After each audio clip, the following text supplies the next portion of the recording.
मुंगेर को अपनी राजधानी बनाकर वर्ष 1925 में मुंगेर में बंदूक फैक्ट्री की स्थापना करने वाले बंगाल के शासक मीर कासिम की ऐतिहासिक गाथा को याद करते हुए आप सबकी आवाज पार्टी के राष्ट्रीय अध्यक्ष रामचंद्र प्रसाद सिंह ने मुंगेर बंदूक फैक्ट्री को पुनर्जीवित किए जाने की मांग उठाई है।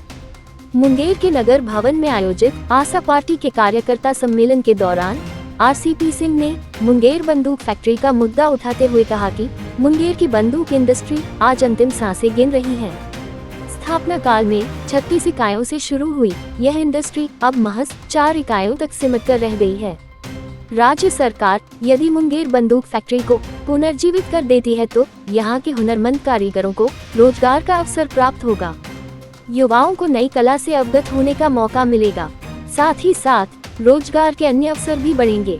आज केंद्र सरकार भारतीय सेना के जवानों के लिए, विभिन्न सुरक्षा एजेंसी के लिए, राज्य सरकार पुलिस की विभिन्न इकाइयों के लिए अत्याधुनिक हथियार विदेश से आयात कर रही है, लेकिन आज मुंगेर में हुनरमंद कारीगरों के द्वारा अवैध रूप से निर्मित हो रहे अत्याधुनिक हथियार दुनिया भर में प्रसिद्ध है।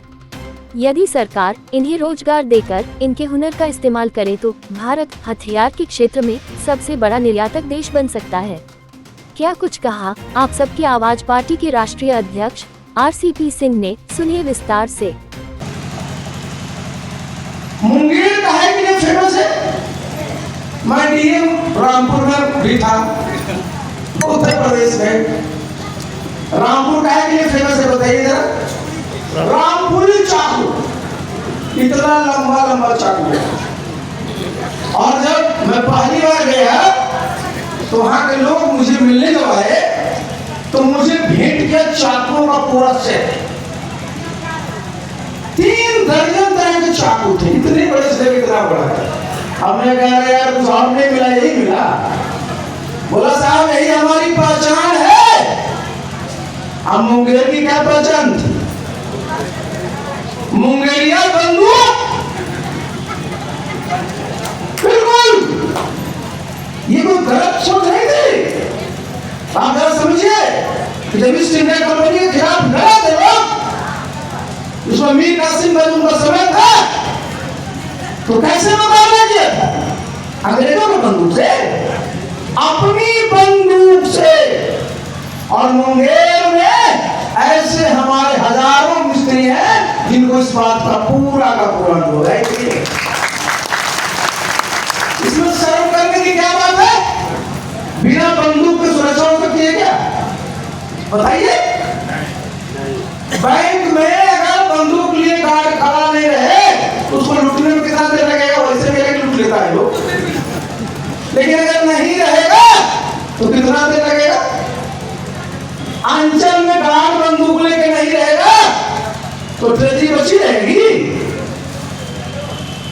तो देखिए ये सुरक्षा के लिए जो हथियार है और हथियार के साथ साथ जो उसमें एमिनिशन लगता है, जिसको आप गोली कहते हैं, गोला कहते हैं, जो भी कहते हैं, उसकी आवश्यकता रहेगी कि नहीं रहेगी? रहेगी ना। तो जब ये रहेगी तो भाई जहां इतने बड़े लोग, इतनी संख्या में, उसके उस्ताद थे, सब उस्ताद थे। हमको रामपुर में वो बोलता था कि सर यहाँ जो बंदूक हमारी आई है तो दुकानदार को बेचते थे, ये आपके मुंगेरिया बंदूक है। यहाँ से लेके मुरादाबाद तक सप्लाई करने में देखा करना। तो ये उद्योग, एक उद्योग धंधा, इससे कितने लोग रोजगार मिले। और आज देखिए भारत सरकार में तरह तरह के शस्त्र बनाने के उद्योग हो रहे हैं। बताइए खुल रहा है कि नहीं खुल रहा है? भाई हमारे बगल में राजगीर में आयुध का कारखाना खोला ना, तो सबके पास और सब तो भी चलता है, वहां तो गोला बनता है। लेकिन थाने में जाइए तो थाना के सिपाही के पास क्या रहता है? रिवॉल्वर। दरोगा जी के पास रिवॉल्वर, राइफल, यही सब है। अब AK-47 है, 56 है, जितना तरह का वेपन है, क्या आप मुंगेर में ही बन सकता? सरकार यहाँ नहीं बना सकती है। सरकार जो विदेश चलाती है, जबलपुर में बनाती है, हमारे जब मुंगेर में तो हमारे मजदूर लोग हैं, थोड़ी सी ट्रेनिंग दे दी जाएगी, पूरी व्यवस्था कर दिया जाएगा तो कितना बड़ा रोजगार लोगों को मिलेगा, जरा बताइए। सोच होनी चाहिए।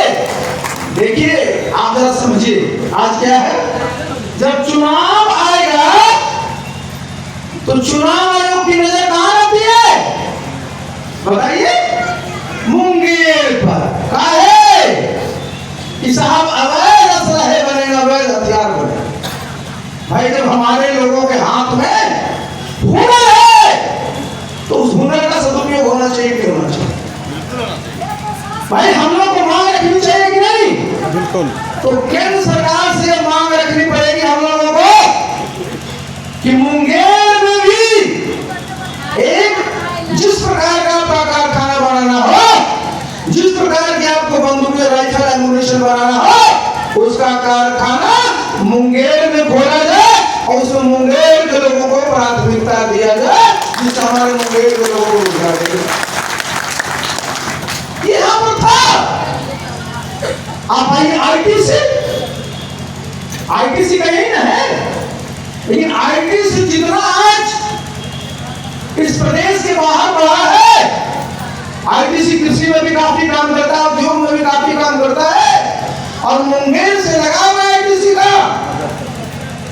तो भाई क्या चाहिए, सरकार को चाहिए कि नहीं चाहिए कि आईटीसी से बात किया जाए कि कैसे आईटीसी का और भी यहाँ कारोबार बढ़ाया जाए, जिससे हमारे लोगों को रोजगार मिले और हमारे सरकार को दूध मिले, क्योंकि यहाँ बेच रहा है उसका